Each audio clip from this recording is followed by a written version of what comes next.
धर्म का मतलब है मानव समाज के लिए करने योग्य कर्म। मोटी सी व्याख्या, मानव समाज के लिए करने योग्य जितने भी कर्म हैं उनका नाम क्या है? धर्म। अब करने योग्य कर्म का विधान कब किया जाना चाहिए? जो करने योग्य कर्म का विधान करेगा उसका नाम धर्म ग्रंथ होगा। तो वो धर्म ग्रंथ धरती पर कब आना चाहिए? जब धरती का आधा टाइम व्यतीत हो जाए। आप चिंतन करिए, ये माइक बनाया, कंपनी वालों ने उसको बेचा, तो इसको कैसे चलाना है, इसके साथ कैसे कैसे कितनी कितनी वाट की बिजली देनी है, कैसे संचालित करना है, इसकी व्यवस्था जब ये बूढ़ा हो जाए तब आनी चाहिए कि जब ये बिके तभी आनी चाहिए। तो दुनिया में कैसे रहना चाहिए, इसकी व्यवस्था कब आनी चाहिए? आरंभ में जब सृष्टि हमको मिली तब आनी चाहिए, या आज से केवल 1500 साल पहले? अगर 1500 साल पहले किसी ईश्वर ने कोई धर्म ग्रंथ उतारा है तो इससे पहले 1,97 करोड़ वर्ष के लोगों को अज्ञानी क्यों रखा है? और अगर वो अज्ञानी कोई पाप करेंगे तो गलती किसकी हो? पहली शर्त है धर्म ग्रंथ, जब आपको सृष्टि मिली तब जो आएगा उसी का नाम धर्म ग्रंथ होगा। पहली शर्त है। और इस शर्त पर वेद के अतिरिक्त और कौन सी किताब आ सकती है? कोई भी किताब नहीं। हम नहीं बोलते, वे बोलते हैं Veda is the oldest book of world library. संसार के पुस्तकालय की पहली किताब मिल गई, वो बोलते। हम तो वेदा सर्वेदार्थ आया, वेद सबसे पहले आए, वेद ईश्वर की वाणी है, परमात्मा ने वेद का ज्ञान दिया। यस्य निःसुष्टम वेदा यो सर्वेभ्यो अखिलम जगत यो वेदेभ्यो अखिलम जगत निर्ममेतमहं वन्दे विद्यातीर्थम महेश्वरम। यस्य निःश्वसितम वेदा, जिसके श्वास रूप वेद है, ईश्वर के निश्वास रूप वेद है। हमारे यहाँ तो खूब लिखा गया, पर वहां भी लिखा गया और कुरान में भी लिखा गया। मिश्रा जी, कुरान के पहले चैप्टर में लिखा है, ए मोहम्मद देते हैं वह ज्ञान अब तुझको जो पहले भी रसूलों को दिया था। ये कुरान की भाषा है। ए मोहम्मद, दिया था वह ज्ञान पहले भी रसूलों को जो अब तुझे देते हैं। ये मोहम्मद से पहले वाले रसूल कौन है? कोई है क्या? ये किसको दिया गया था? ऋषि लोगों को, रसूलों बने ऋषि लोगों को ज्ञान दिया गया था।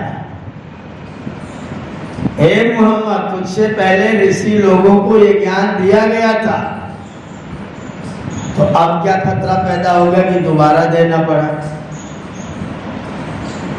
तब उन्होंने कहा कि जो थोड़ी बहुत और कुछ सुधार करना था उसको अल्लाह ताला ने दोबारा से मोहम्मद साहब को भेज करके और उनके मस्तिष्क में उसका इल्हाम कराया।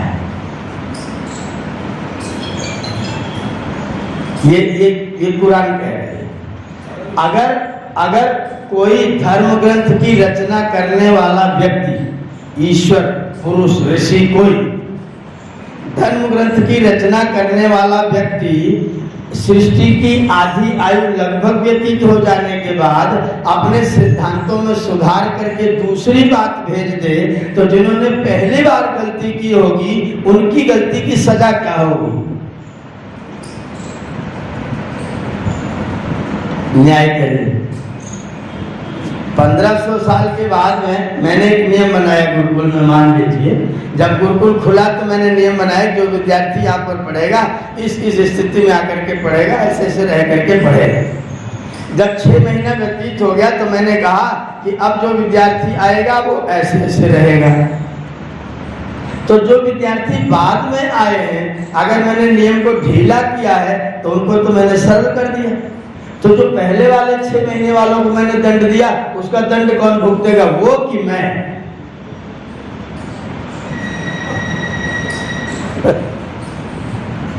गलती कौन भोगेगा? मुझे भोगना पड़ेगा, क्यों? गलती मैंने की है, क्योंकि मैंने 6 महीने बाद दूसरी बात कर दी।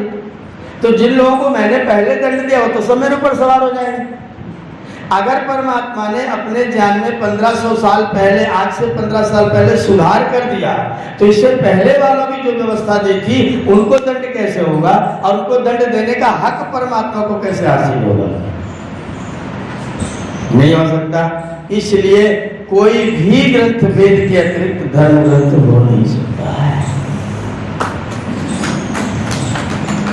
नहीं हो सकता। परमात्मा अगर अपने ज्ञान में सुधार करता है तो वो सर्वज्ञ कहला सकता है,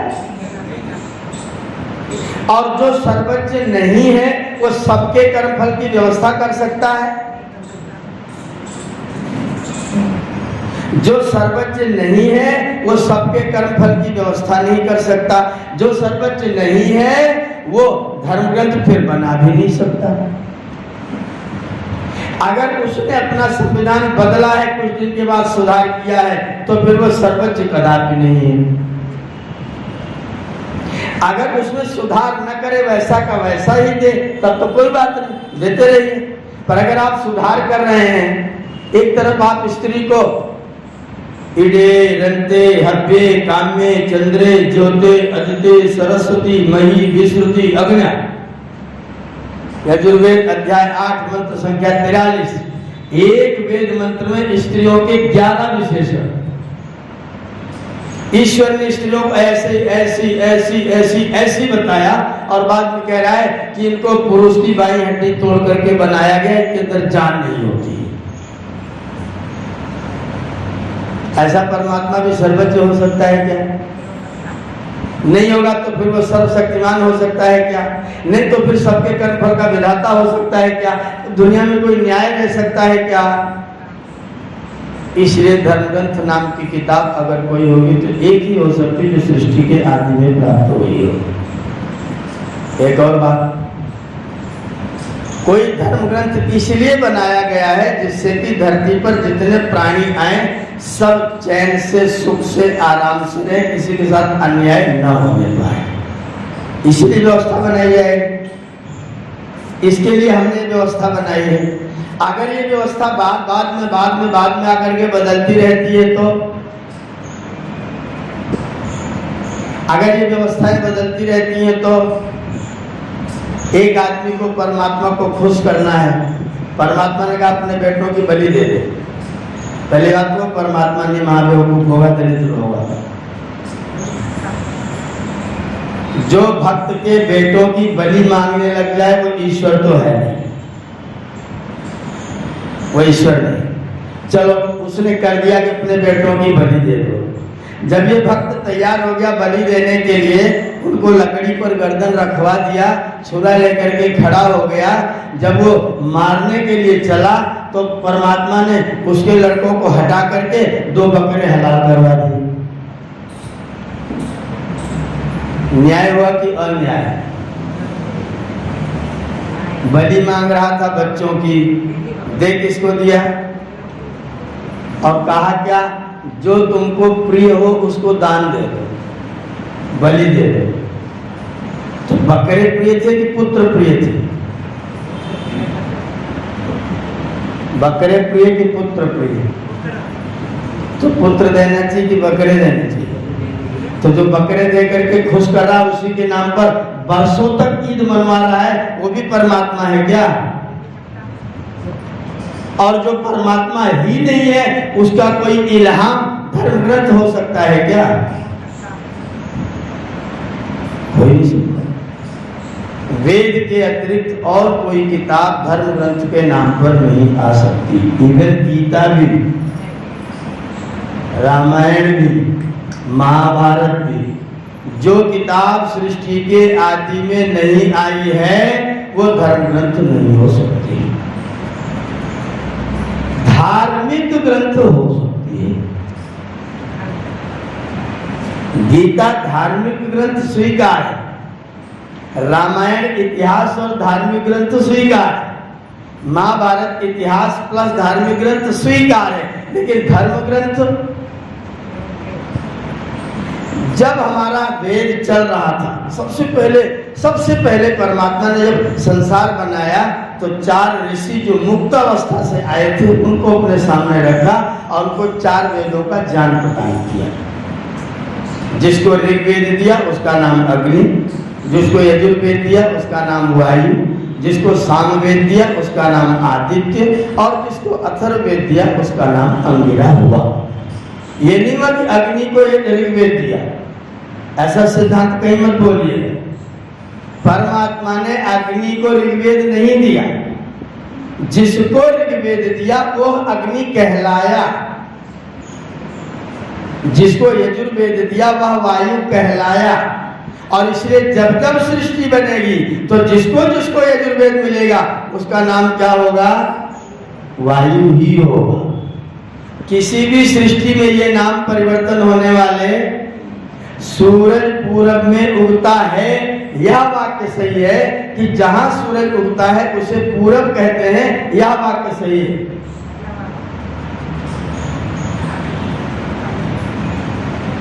जहां से सूरज उगता है उसे पूरब कहते हैं या सूरज पूरब में उगता है, कौन सा वाक्य सत्य है?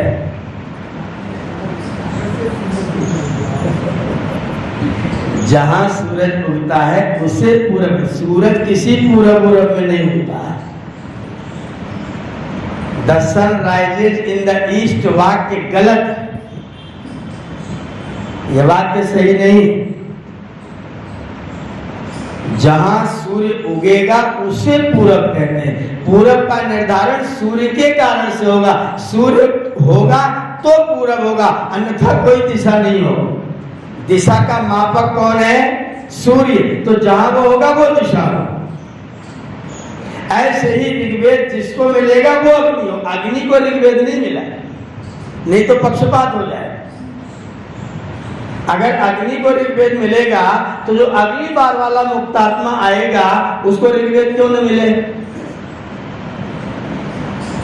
हर बार जब जब सृष्टि होगी तब तब एक ही आदमी को मिलेगा तो पक्षपात नहीं होगा। जिसको वह वेद मिलेगा उसका नाम वो होगा। ऋग्वेद जानने वाला अग्नि कहलाएगा, यजुर्वेद जानने वाला वायु कहलाएगा, सामवेद जानने वाला आदित्य कहलाएगा, अथर्ववेद जानने वाला अंगिरा कहलाएगा। 4 वेद परमात्मा ने बना करके दिए। इन 4 ऋषियों का नाम है दिव्य ऋषि। क्या नाम है? दिव्य ऋषि।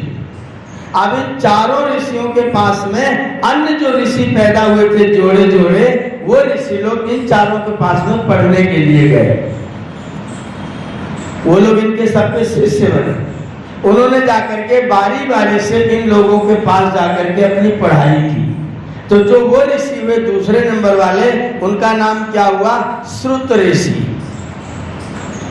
वो कौन से ऋषि हैं? वो श्रुत ऋषि, क्योंकि उन्होंने सुन करके प्राप्त किया। और दिव्य लोगों ने सुन करके प्राप्त नहीं किया, उन लोगों ने हृदय में प्रकाश प्राप्त किया। वो दिव्य ऋषि थे, इसलिए परमात्मा ने उनके अंतःकरण में ज्ञान का प्रकाश किया है। आचार्य सत्यव्रत जी ने किताब लिखी, सत्य की खोज, सत्यव्रत सिद्धांतालंकार।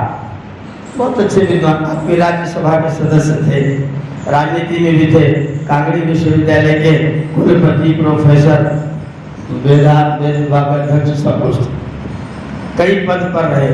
उन्होंने अपने जीवन परिचय के लिए छोटी सी किताब सत्य की खोज लिखी। सत्य की खोज बड़ी बड़ी किताब है, मतलब लगभग 180-150 पेज की होगी और बड़ी साइज में है। वो पुस्तक मुझे किसी ने भेंट की तो उसका पहला दूसरा चैप्टर मैंने पढ़ा, थोड़ा सा भाषा ऐसी थी, छोड़ के रख दी। फिर एक बार उठाया उसको पढ़ने के लिए, मैंने पढ़ना शुरू किया। वहां उन्होंने अपने जीवन के छोटे छोटे संस्मरण, बड़ी सुंदर जानकारी वाले संस्मरण लिखे। वो बताते हैं कि मैं गुरुकुल कांगड़ी में परीक्षा हो गई, परीक्षा दे करके कक्षा 10 की मैं चला गया गाँव, और गांव चला गया छुट्टी बिता करके। जब मैं लौट करके आ रहा था तो मेरे पिताजी मुझको बैलगाड़ी पर बिठा के लेके आ रहे थे। मैं बैलगाड़ी पर बैठ के आ रहा था और रास्ते के बगल में एक सभा हो रही थी मुसलमानों। एक मियाँ जी मौलवी साहब खड़े होकर व्याख्यान दे रहे थे, इन हिंदुओं के पास दिमाग नहीं है। ये कहते परमात्मा ने वेद का ज्ञान दिया, और जिस परमात्मा ने वेद का ज्ञान दिया उस परमात्मा के मुंह नहीं है। जब मुंह नहीं है तो परमात्मा ने वेद बोला कैसे? ये तर्क दिया, सभा उनकी थी, वो लोग सुन रहे थे, इनकी बैलगाड़ी सामने से निकल रही थी। ये बोले पिताजी बैलगाड़ी को सभा की ओर ले चलो, इस मौलवी को मैं उत्तर दूंगा। कक्षा 10 का विद्यार्थी गुरुकुल का ध्यान दीजिएगा। पिताजी मुझे ले चलो, मैं इसका उत्तर दूंगा। पिताजी बोला तो अपना काम कर, मुसलमानों की सभा है। बोले नहीं पिताजी इसका उत्तर देना है। उन्होंने बैलगाड़ी मोड़ दी, ये बैलगाड़ी पर से कूद के उतरे, पीछे खड़े हुए जोर से चिल्लाए, मौलवी साहब मैं आपके सवाल का जवाब दे सकता हूँ। मौलवी बोला आगे आ जाओ। ये सड़क करके यहाँ आ गए। बोले मौलवी साहब मैं आपके सवाल का जवाब दे सकता हूँ। मौलवी बोला मंच पर आ जाओ। चढ़ करके ऊपर आ गए, मौलवी के पास पहुँच गए। मौलवी साहब मैं आपके सवाल का जवाब दे सकता हूँ। मौलवी बोला माइक में आ जाओ, दे दो। ये जब माइक के पास में बोले मौलवी साहब जब मैं पीछे खड़ा था और आपको कह रहा था कि मैं आपके सवाल का जवाब दे सकता हूँ, तो मैं कितने जोर से बोल रहा था? बोले बहुत जोर से। बोले जब मैं नीचे आ गया तो? बोले कम जोर से। मैं आपके पास में आ गया तो? बोले बहुत कम जोर से। अगर मैं आपके अंदर घुस जाऊं तो? मौलवी साहब बोले तब तो बोलना ही नहीं पड़ेगा। बोले परमात्मा अंदर से वेद का ज्ञान देता है, इसलिए उसको बोलने की जरूरत। ईश्वर अंदर से वेद का ज्ञान देता है, इसलिए उसको मुंह की आवश्यकता। मौलवी साहब को पसीना आ गया। वाहवाही होगी, बैलगाड़ी पर बैठी गुरुकुल चले। ईश्वर वेद का ज्ञान अंतःकरण में, यहाँ है ना, ईश्वर अंतःकरण में विराजमान है, यहाँ बैठ के वो अपना ज्ञान प्रदान करता है, इसलिए मुख की जरूरत। और जिन्होंने प्राप्त किया उनको कान की जरूरत, इसलिए उनका नाम दिव्य ऋषि है, श्रुत ऋषि नहीं है। जिन लोगों ने सुना उन लोगों का नाम हुआ श्रुत ऋषि, और उन लोगों के सुनने के कारण वेद का दूसरा नाम हुआ श्रुति, जो सुन सुन करके प्राप्त किया गया, वर्षों तक प्राप्त किया गया। उसमें से ब्रह्मा नाम का ऋषि ने चारों वेद पढ़ डाला। ब्रह्मा जी ने चारों वेद पढ़ दिए, इसलिए ब्रह्मा जी को क्या कहा जाने लग गया? चार मुख वाला। चार मुख वाला कौन है? जो ऋग्वेद भी पढ़ना जानता है, यजुर्वेद भी पढ़ना जानता है, सामवेद भी पढ़ना जानता है, अथर्ववेद भी पढ़ना जानता है, उसके चार मुख हैं। इसलिए ब्रह्मा जी के कितने मुख हैं? इन लोगों ने फोटो जो चित्र बनाया है ना, वो केवल परिकल्पना है कि व्यक्ति के चार मुख है। अगर चारों तरफ मुंह हो जाए तो सोएगा किधर? सवेरे नाक को टूटी मिलेगी, किधर को सोएगा? हम लोग सोते यहाँ सो लेते, यहाँ सो लेते, यहाँ सो लेते, उल्टे रखे ये करके सो लेते। अगर चारों तरफ यही हालत तो किधर को सोए? नाक तो पिछक जाएगी, एक नाक मंगोली होगी, एक नाक पाकिस्तानी होगी। ये चार मुख वाला कहने का मतलब जो चार तरह से चार प्रकार के ज्ञान को जनता के सामने व्यक्त कर सकता है, उस व्यक्ति का नाम क्या है? ब्रह्मा। ब्रह्मा से लेकर के जैमिनी पर्यंत 88,000 ऋषि हुए। कितने? जिन्होंने सुन सुन करके वेदों को याद किया, उनका प्रचार किया, उनका खूब व्याख्यान किया, उनकी खूब व्याख्याएं लिखी, सब लोगों को पढ़ाया। वो 88,000 लोग थे। स्वामी जी ने इसलिए बार बार कहा ब्रह्मा से लेके जैमिनी पर्यंत ऋषियों की जो परंपरा थी, इस सारी परंपरा में जो ग्रंथ आए उनमें सबसे पहले शाखा ग्रंथ आए। शाखा ग्रंथ आए। कितने आए? 1127। 1127 शाखा ग्रंथ आए। वो शाखा ग्रंथ क्यों बने? जैसे मैं पढ़ाता हूँ, जैसे आप पढ़ाते हैं, जैसे आप पढ़ाते हैं, तीन व्यक्ति पढ़ाएंगे तो तीनों को उच्चारण में थोड़ा थोड़ा अंतर होगा, तीनों के विद्यार्थी थोड़े अलग अलग होंगे। किसी के पास में कोई बुद्धू विद्यार्थी होगा, बोले गुरुजी ये वाला शब्द बोलने में कठिन पड़ रहा है, बोले तो शा मत बोल, तू इसको खा बोल ले। अब उन्हें स्वस्ति नः पूखा विश्ववेदा, तू खा बोल के कहा। अब एक परंपरा में शा को खा बोला जाने लगा। किसी ने कह दिया ये वाला शब्द कठिन प्रतीत हो रहा है, इसके अर्थ में शंका लग रही, अगर शब्द बदल जाता तो ठीक होता। तो भ्रातृव्य से बधाई के बदले में दुष्टो बधाई कर दी। किसी ने कहा इतना बड़ा मंत्र सांस फूल जाती है, इसे थोड़ा छोटा कर दो। तो काण्व संहिता में इसे तोड़ने के 5 मंत्र बना दिए, 5 भाग में बांट दिए। ऐसे करके जो थोड़ा थोड़ा भेद हुआ तो 1127 प्रकार से वेदों में भेद हो गया। उन ग्रंथों का क्या नाम हुआ? शाखा ग्रंथ। अब उसका जब अर्थ जानने की बारी आई तो पहले तो लोग सुन करके याद कर लेते थे। ऐसे लोग थे जो कभी स्कूल नहीं गए लेकिन रामचरितमानस कंठस्थ है। स्कूल नहीं गए, पढ़ना नहीं आता, रख दो तो पढ़ नहीं सकते, लेकिन याद है। कैसे? सुन के। लेकिन सबको वही स्थिति नहीं होती है। जैसे जैसे जिसकी बुद्धि होती है तो बाद में जब लोगों को सुन करके याद करने में कठिनाई होने लगी तब फिर वेदों को लिखा जाने लग गया। जिस ऋषि ने उस वेद को खोजा था, उस मंत्र को खोजा था, उस पर कोई रिसर्च किया था, उस पर कोई प्रयोग किया था, उन ऋषियों का नाम वेद मंत्रों के साथ में जोड़ दिया गया। जैसे गायत्री मंत्र का विश्वकर्मा ऋषि जोड़ दिया गया। विश्वकर्मा ने वर्षों तक गायत्री मंत्र की उपासना की, उसका अर्थ खोजा, उसका विज्ञान खोजा, ध्वनि विज्ञान विचारा, सारे लोगों को बताया, तो उसका नाम गायत्री मंत्र के साथ में जुड़ गया, विश्वामित्र ऋषि हो गए। ऐसे सारे मंत्रों के साथ में एक एक ऋषि का नाम जोड़ दिया गया। अब वो वेद मंत्र लिख दिए गए, फिर उनकी व्याख्या का नंबर आया तो सबसे पहले ग्रंथ बने ब्राह्मण ग्रंथ। ब्रह्म नाम वेद, उसका जो व्याख्या करे उसका नाम ब्राह्मण। ब्रह्म नाम वेदा तत् व्याख्यानम ब्राह्मण। जो ब्रह्म नामक वेद ग्रंथों का व्याख्यान करे उसका नाम हुआ ब्राह्मण। वो ब्राह्मण चारों वेदों के अलग अलग बने, ऐतरेय, शतपथ, साम और गोपथ। अब वेदों का एक भाग तो है कि दुनिया में कैसे रहो, एक भाग ये है कि जीवन का लक्ष्य क्या है। तो जो जीवन का लक्ष्य उसको बताने के लिए ऋषियों ने आरण्यक ग्रंथ लिखा। आरण्यक का मतलब जिनको पढ़ने में, जानने में, करने में आराम नहीं रहता है, तपस्या करनी पड़ती है। न रण्यम अरण्यम तस्य भावा आरण्यम। जिसको पढ़ो करो तो उसको तपस्या करनी पड़ेगी, जिसको पढ़ने में तपस्या करनी पड़े उन ग्रंथों का नाम क्या रख दिया? आरण्यक। तो ब्राह्मण, उसके बाद में फिर आरण्यक, फिर आरण्यक और ब्राह्मण दोनों को मिला करके सारांश बना के पुस्तकें लिखी गई, उनका नाम हुआ उपनिषद। उपनिषद माने रहस्य, सारांश। उपनिषद तक आ गया। और लोगों को जरूरत पड़ी तो फिर वेदों का अंग समझाया गया, शिक्षा लिखी गई, व्याकरण लिखा गया, निरुक्त लिखा गया, छंद लिखा गया, ज्योतिष लिखा गया।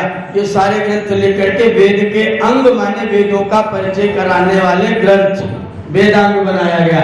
और जरूरत पड़ी तो फिर उप अंग लिखा गया, जो 6 दर्शन आपके गौतम, कपिल, कणाद, जैमिनी, पतंजलि, व्यास के जो 6 ग्रंथ हैं वो दर्शन ग्रंथ आपको मिले। वेद, ब्राह्मण, आरण्यक, शाखाएं, उपनिषद, वेदांग, उपांग। अभी भी चैन नहीं पड़ा। ऋषियों ने और मेहनत किया। वेदों के पूरे व्याख्यान को किसी एक विषय को लेकर के वेद की तरह की गहराई तक के ग्रंथ लिखे गए। केवल एक विषय पर वेद के रहस्य तक को खोजा गया। उन ग्रंथों का नाम हुआ उपवेद। ऋग्वेद में से आयुर्वेद निकाला गया, पूरी एक शाखा नहीं बनी, पूरा मेडिकल साइंस बना। यजुर्वेद में से धनुर्वेद निकाला गया, पूरी सुरक्षा व्यवस्था, बम, गोले, हथियार, अस्त्र शस्त्र कैसे बनाएं, सेना, राजा प्रजा की व्यवस्था कैसे करें, पूरा सिस्टम धनुर्वेद के माध्यम से सिद्ध किया गया। गान विद्या पूरी की पूरी, संगीत कैसे निकाला जाए उसको सामवेद में से गांधर्व वेद बना करके निकाला गया। और इंजीनियरिंग की पढ़ाई कैसे कराई जाए, भवन कैसे बनाए जाएं, पुल कैसे बनाए जाएं, बड़े बड़े खंभे खड़े करके सीधे समुद्र में से उस पार कैसे जाया जाए, इसके लिए अर्थवेद बनाया गया। वो अथर्ववेद का एक नया उपवेद हुआ।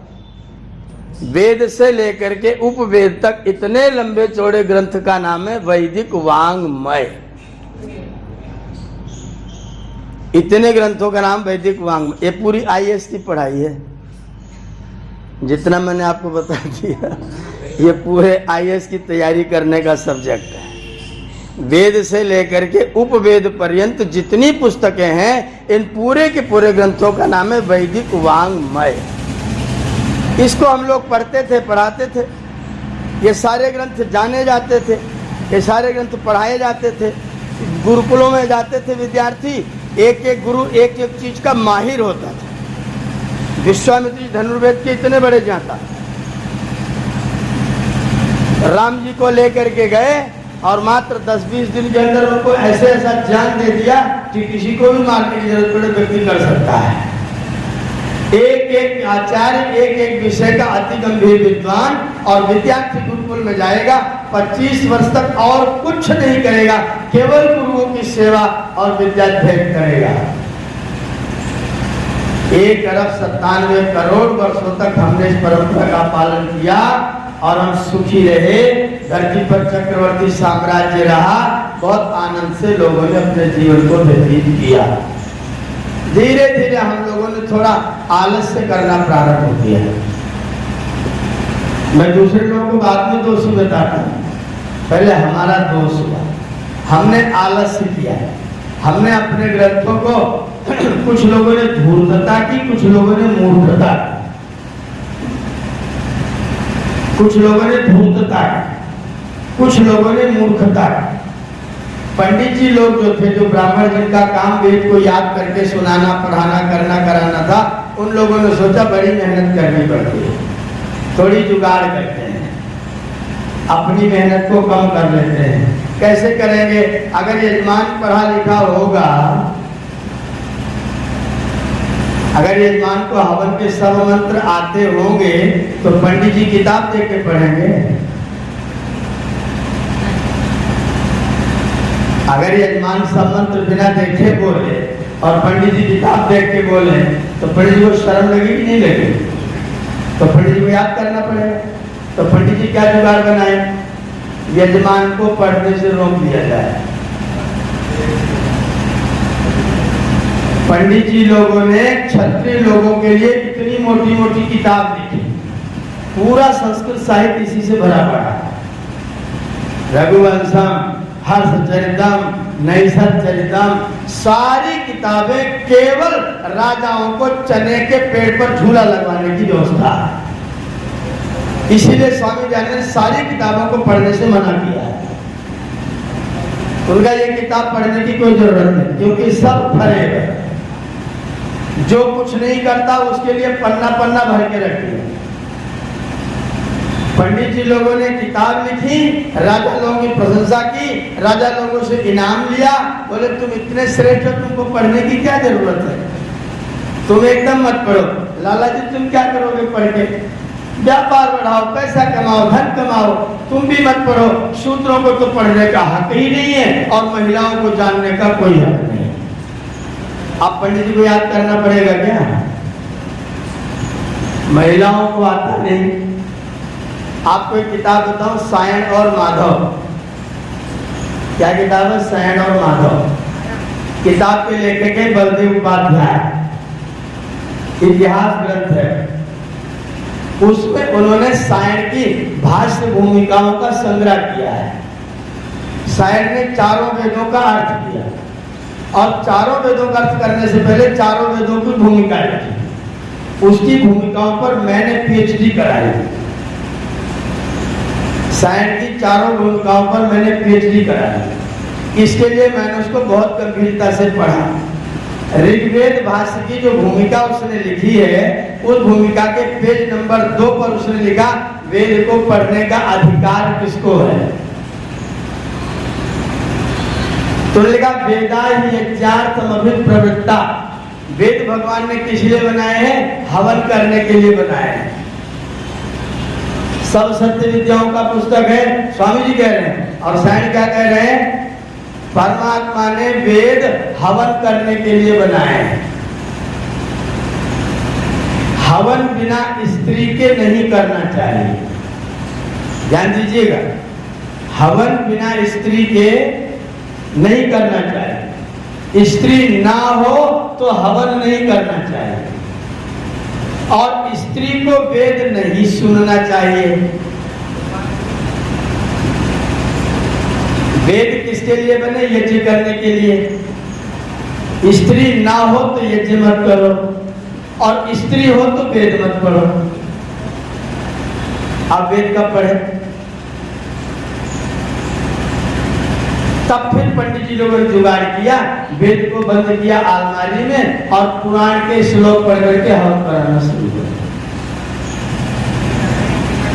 आपके स्वस्ति वाचन में सब वेद मंत्र हैं और उनके स्वस्ति वाचन में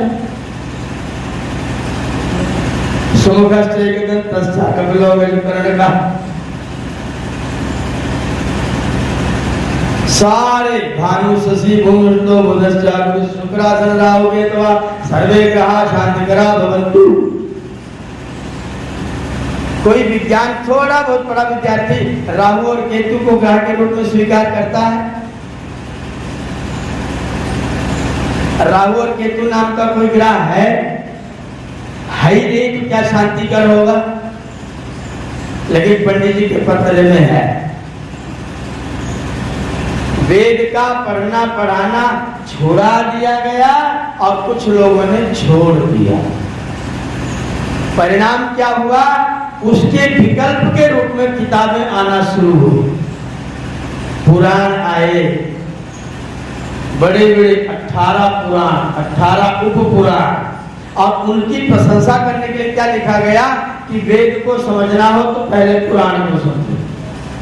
इतिहास पुराणाभ्याम वेदम समुपबृंहे विभेद तल्पश्रुतात् वेदो मामयं प्रारिष्यति। जो पुराण नहीं पढ़ेगा, अगर वो वेद का अभ्यास करेगा तो वेद ऐसे कम पढ़े लिखे लोगों से डरता है। ऐसे श्लोक बनाए गए। स्थिति क्या बनी? आज हम लोगों ने वेदों का पढ़ना पढ़ाना। जब स्वामी दयानंद ने वेद ढूंढना शुरू किया तो पंडित जी लोगों ने क्या बताया? वेद तो धरती पर है ही नहीं, वेदों को तो शंखासुर ले गया।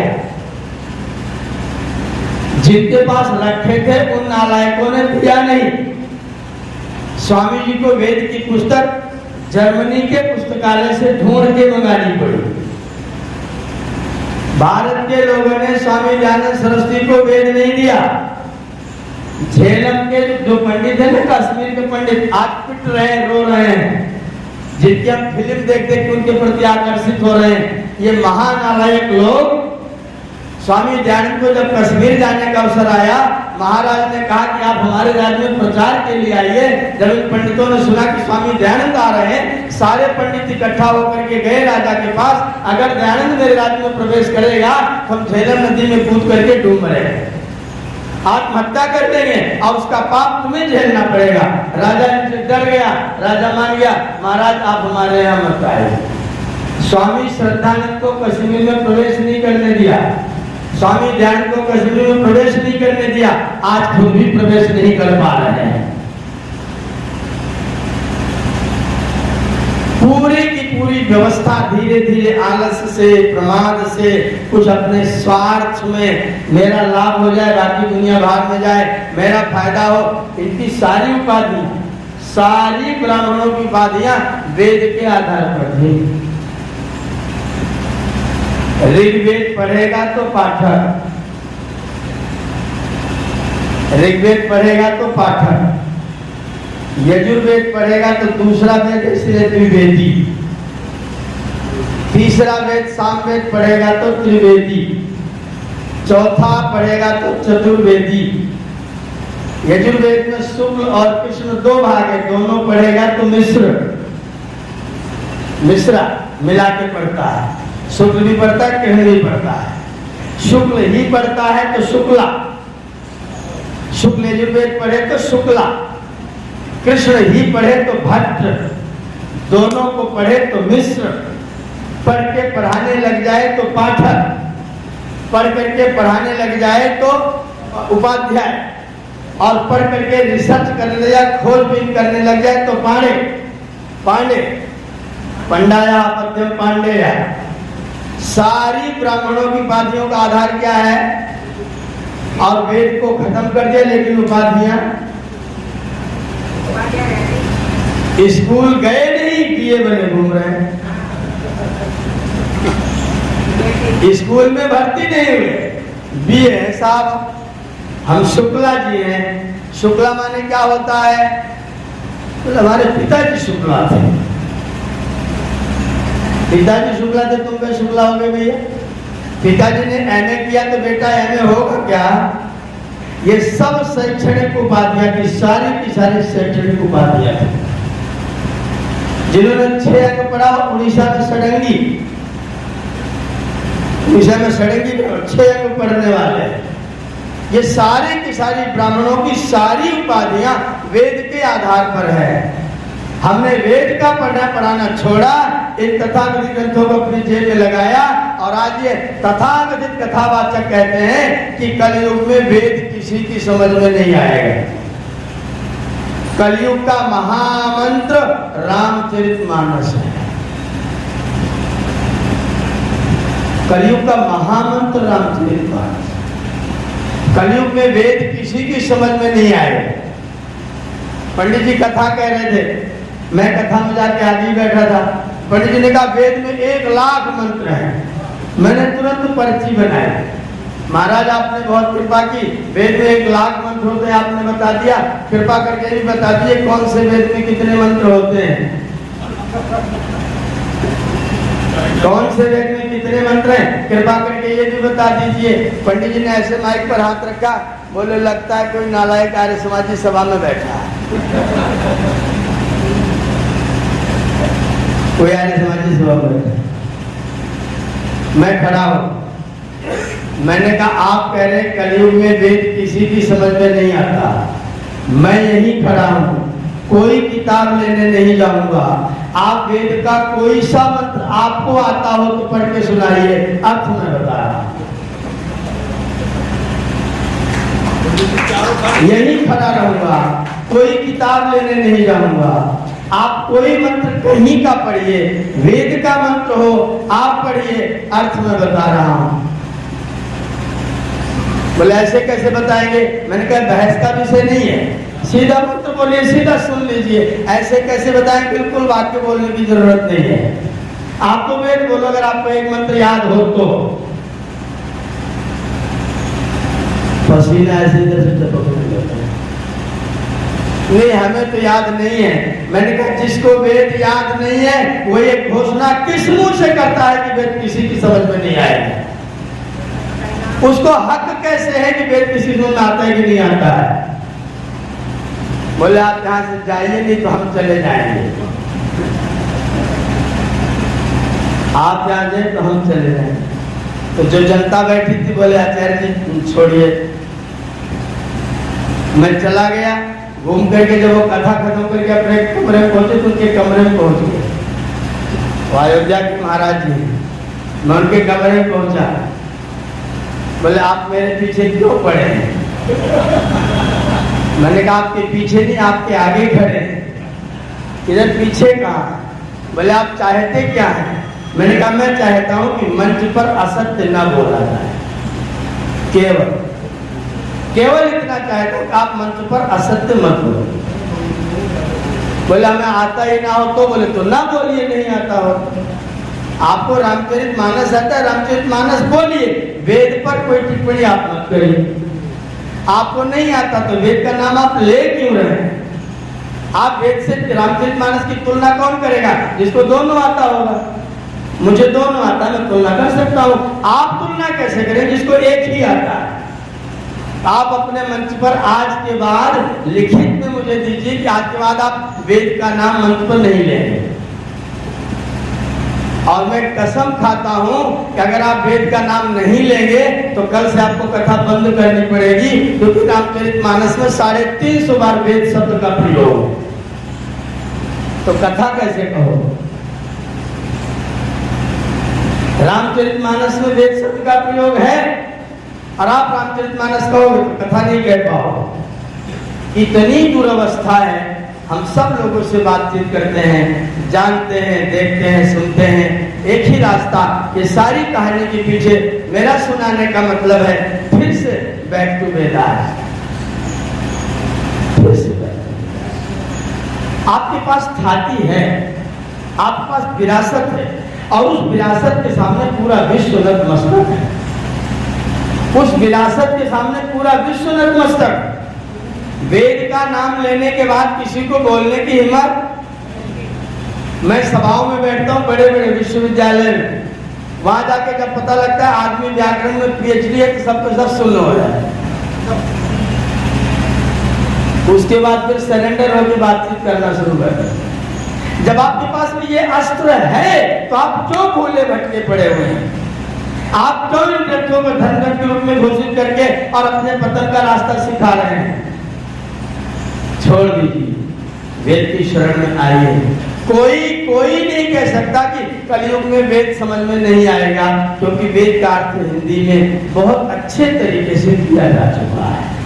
आपको स्वामी जी का भाष्य थोड़ा जटिल लगे तो हरिशरण सिद्धांतालंकार जी का भेद भाष्य पढ़िए, उनका कठिन लगता हो दामोदर सातवलेकर जी का पढ़िए, और बड़ी बड़ी व्याख्याएं सुंदर विद्यानंद विदेह का सुंदर वेद भाष्य है, आचार्य सुदर्शन देव का यजुर्वेद भाष्य भाषा भास्कर है, यजुर्वेद के भाष्य स्वामी जी के भाष्य की भाषा का भास्कर, पूरी व्याख्या में ग्रंथ लिखा हुआ है। न समझ में आए तो उसमें से पढ़ करके देखिए, सारा हिंदी अनुवाद आज की तारीख में उपलब्ध है, इसलिए कोई शिकायत नहीं कर सकता वेद समझ में नहीं आता है। वेद आएगा समझ में, लेकिन आपको ये श्रम, ये तप, ये प्रतिज्ञा करनी पड़ेगी, वेदा एव केवलम और कुछ नहीं, वेदा एव। हमारे पास आर्ष ग्रंथ है, हमारे पास दर्शन है, शास्त्रों में निचोड़ है, हमारे पास उपवेद है, हमारे पास 6 उपांग हैं, हमारे पास वेदांग है। वेदांग कम समझ में आएगा, उपांग अच्छा समझ में आएगा, आप वो अध्ययन करना प्रारंभ करिए, लेकिन आर्ष पढ़िए। जब महर्षि सिद्धानंद गए थे गुरु बिरजानंद के पास में, वहां जाकर के बिरजानंद के श्लोक बहुत बोलते थे, बहुत। आज मैंने वो श्लोक सारे ग्रुप में भेजा है। अष्टाध्यायी जगन माता, बिरजानंद क्या कहते थे? अष्टाध्यायी जगन माता महाभाष्यम जगत पिता। अष्टाध्यायी सारे संसार की माँ है और पतंजलि का महाभाष्य सारे संसार का बाप है। अन्यत यत् कल्पितम किंचित तत्सर्वम धूर्तते। इन दोनों किताबों के अलावा व्याकरण में जितनी किताबें लिखी हैं सब धूर्तों की किताबें हैं। ये बिरजानंद जी का सब धूर्तों की चेष्टा है। आप सीधे आर्ष में क्यों नहीं आते? सीधे आर्ष। स्वामी जी का सत्याग्रह तीसरे समोल्लास में, आर्ष ग्रंथों का पढ़ना जैसे सागर में डुबकी लगाना और बहुमूल्य मोतियों का पाना। अनार्ष ग्रंथों का पढ़ना जैसे सागर में जीवन भर गोते लगाना और बालू हाथ में लेकर के बाहर निकलना। क्यों हम पुराणों की कथाएं सुनने सुनाने में अपना श्रम, समय और धन सब कुछ खर्च कर रहे हैं? क्यों? जिन कहानियों का कुछ भी मतलब नहीं, एक भी कहानी का कुछ भी सारांश नहीं। सार कृष्ण भगवान कैसे पैदा हुए इसको जान के तुम क्या कर लोगे? मुझे बताओ, कृष्ण कैसे पैदा हुए इसको जान ले तो क्या कर लोगे? वसुदेव जी कृष्ण को लेकर के जा रहे हैं, यमुना जी ऊपर को आ रही हैं, यमुना जी ऊपर को आ रही है, वसुदेव जी डूबने लग गए, कृष्ण जी ने अपना पैर नीचे को कर दिया। अभी पैदा हुए हैं, अभी पैदा हुए हैं और उनको पता है क्यों यमुना जी बढ़ रही है। इन्होंने अपना पैर नीचे कर दिया, यमुना जी में पैर छू गया, बस यमुना जी एकदम से खाली हो गई। अगर आप ये कहानी जाने तो कल अपने लड़के को लेकर के गंगा में डुबकी लगाने जाओ? नहीं, उसको सूप में रख लो, वसुदेव बन जाओ और गंगा नदी में डूबते चले जाओ। तुम्हारे लड़के का पैर पानी में छू जाएगा, गंगा जी नीचे चली जाएंगी, तुम प्रयागराज में उस पार चले जाओ। और अगर नहीं जा पाओगे तो इस कहानी का प्रयोजन बताओ, इसको सुन के क्या करें, मेरे लिए इसका क्या लाभ होगा। हम इस कहानी को वर्षों सुन रहे हैं और कह रहे हैं भागवत सुनने से मुक्ति हो जाती है। कोई एक शास्त्र वचन कोई बता दे भागवत सुनने से मुक्ति होती है। श्रवण, मनन, निधिध्यासन, आत्म साक्षात्कार के बाद मुक्ति होती है। तो सुनने से मुक्ति कैसे होगी? हृदय ज्ञानात् न मुक्ति, विवेकात् मोक्षा, अज्ञानात् बंधा। ये सब शास्त्र वचन गलत लिखे हैं क्या? तुम्हारा भागवत सुनने से मुक्ति होगी? भागवत सुनने से पतन अवश्य होगा, मुक्ति तो कदापि नहीं होगी। पतन अवश्य। कृष्ण जैसे उदात्त चरित्र को जहां गाली दी जाएगी, आप उसे सुनोगे तो सुनाने वाला बचेगा और आप बचोगे क्या? कृष्ण जी इतने बड़े हैं, इतने बड़े। यशोदा जी को गोद में लेके जा रहे हैं, रास्ते में राधा जी मिल गए। राधा जी मिल गए। यशोदा जी ने कहा मैं थक गई हूँ, मेरे बच्चे को गोद में ले। राधा जी ने गोद में ले लिया। यशोदा जी चली गई कहीं घूमने। जैसे ही यशोदा जी गई, तुरंत कृष्ण जी 25 साल के जवान हो गए।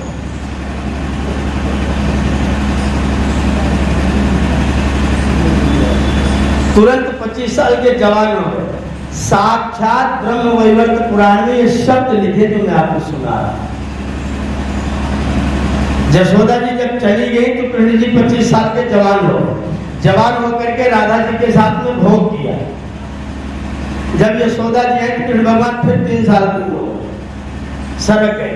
ये भगवान थे क्या? अगर ऐसे ही थे तो क्या मेरे महापुरुषों के लिए किताबें ये चीजें लिखने की हैं और क्या कथाएं सुनने की हैं? शर्म लगती है, दुख होता है, रोने का मन करता है। दुष्ट लोग इन कथाओं को नाच नाच के सुनाते हैं। उनको पैसा मिल रहा है, तुम गए बाहर में, उनको तुमसे कुछ भी लेना देना नहीं है। उनका चढ़ावा बंद कर दीजिए, कथा सब बंद हो गई। तुम्हारे ज्ञान से, तुम्हारे चढ़ावे से उनको कुछ भी, तुम्हारे ज्ञान से, तुम्हारे पतन से, तुम्हारे सुख से, सुविधा से उनको कुछ भी लेना देना नहीं। उनका व्यापार चकाचक चलते रहना चाहिए। तो इतना इतना नीतिशील व्यक्ति, विवाह करने के बाद रुक्मिणी बोली कि मुझे आपके जैसी संतान चाहिए। फिर भगवान चुप हो गए। ठीक है, ठीक है। महीनों बीत गया। रुक्मिणी जी ने कहा मैंने आपको कुछ कहा था। बोले हाँ ध्यान है, हाँ ध्यान है। रुक्मिणी बोली तो फिर कैसे होगा? बोले चलो चलते हैं। कहाँ चलना है? मेरे जैसी संतान प्राप्त करने के लिए आसानी से थोड़ी हो। चलो चलते हैं। कहाँ चलेंगे? बदरी का आश्रम। वहां क्या होगा? 12 साल तक फल और पत्ती के अलावा कुछ भी नहीं खाओ। 12 वर्ष तक वृक्षों की पत्तियां, फल के अतिरिक्त कुछ भी भोजन नहीं करना है। 12 वर्ष तक ब्रह्मचर्य व्रत का पालन करना है। बदरी का आश्रम में चल करके रहना है। गायत्री की उपासना करनी है। 12 साल के बाद लौट के आएंगे, तब कोई संतान लाएंगे। ऐसा व्यक्ति राधा जी के साथ 3 साल का था तो 25 साल का हो रहा था। ये लिखने वाला नालायक मरा नहीं और सुनाने वाला बेवकूफ जी रहा है। बहुत दुर्भाग्य की बात है, बहुत कष्ट की बात है। मेरे कृष्ण के उदात्त चरित्र को लोगों ने सत्यानाश किया हुआ है, इसलिए इसको देख करके मुझे घृणा लगती है, बहुत क्रोध भी लगता है। भारत शिक्षा बोर्ड आज 8 साल हो गया बाबा रामदेव जी को प्रयत्न करते हुए। भारतीय शिक्षा बोर्ड रामदेव जी प्रयत्न करते 8 साल से कर रहे हैं। 3 बार उसको ठुकराया जा चुका है, 3 बार ठुकरा चुके हैं। अब उसको मान्यता मिली है। मान्यता मिली तो उसका अधिकार बाबा जी को सौंपा है कि आप उसको चलवाओगे। आज के फेसबुक पर महामंडलेश्वर चिदंबरानंद सरस्वती लिख रहे हैं कि जब भारत सरकार ने बोर्ड स्वीकार ही कर लिया तो उसको आर्य समाजियों के हाथ में क्यों दे दिया। ये चिदंबरानंद का लेख। उसको भारत सरकार ने आर्य समाजियों के हाथ में क्यों दे दिया? मैंने उसकी पोस्ट पर लिखा, 8 साल पहले तुम कहां थे? जिंदा थे कि कब्र में से निकले? ये प्रयत्न जो बाबा रामदेव का प्रयत्न तुमने क्यों नहीं अब तक कर लिया था? तुम तो वर्षों से पदवी पर थे, तुम्हारे पास सब कुछ था, तुमने शिक्षा बोर्ड बनाने की बात क्यों नहीं सोच लाई? अगर बाबा जी ने सोचा है, उनको मान्यता मिली है, तो अधिकार भी संचालित करने का उन्हीं के पास होगा। अगर तुमको दे देते तो तुम उसको गुड़ गोबर बना करके फेंक करके रख देते। तुम्हें मिल भी जाता, तुम उसको गुड़ गोबर बना के डाल देते। इसलिए भारत सरकार, मोदी जी जानते हैं कि कौन इसके योग्य है। योग्य व्यक्ति को वो चीज मिली है। अगर समर्पित होना हो तो चुपचाप शरण में आ जाओ, नहीं तो कुछ नहीं पाओ।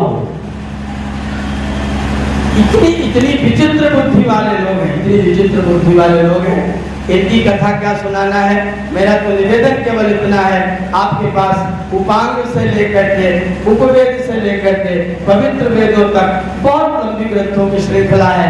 उनको अपने घर में पुस्तकालय के रूप में जहां से भी मिले ला करके सजा लीजिए। अपने घर में उनको स्थान प्रदान करिए। आप सब तरह के सेट बाद में ले लेना, लेकिन आपके घर में वैदिक वाङ्मय एक लॉकर में अवश्य रखा हुआ होना चाहिए। अगर वो रखा रहेगा, हो सकता है आपके बच्चों को कभी चेतना मिले, वो पढ़ें और उस ज्ञान के सागर के पास पहुंच सके। वेद की ओर, पुनः वेद की ओर, जो पूज्य स्वामी जी का, महर्षि जी का आदेश था, वेद की ओर, वेदों की ओर लौटो। उस सिद्धांत को फिर से स्वीकार करें। बैक टू वेदांत। आपका बहुत बहुत धन्यवाद करते इस समय के लिए। ओम